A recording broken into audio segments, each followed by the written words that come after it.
ಇವತ್ತಿನ concept supply and demand. ಏನಂಗಂದರೆ supply ಜಾಸ್ತಿ ಆಗಿದೆ ಅಂದರೆ ಕೊಡೋರು ಜಾಸ್ತಿ ಇದ್ದಾರೆ, ತಗೊಳ್ಳೋರು ಕಡಿಮೆ ಇದ್ದಾರೆ ಅಂತ ಅರ್ಥ.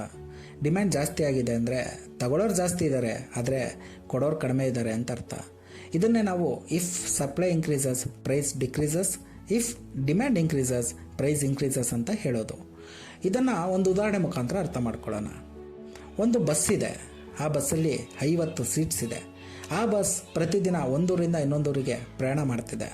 ಪ್ರತಿದಿನ ಆ ಬಸ್ಸಲ್ಲಿ ಓಡಾಡ್ತಿದ್ದವರ ಸಂಖ್ಯೆಗೂ ಹಬ್ಬ ಬಂದಾಗ ಓಡಾಡುವವರ ಸಂಖ್ಯೆಗೂ ವ್ಯತ್ಯಾಸವಿರುತ್ತೆ.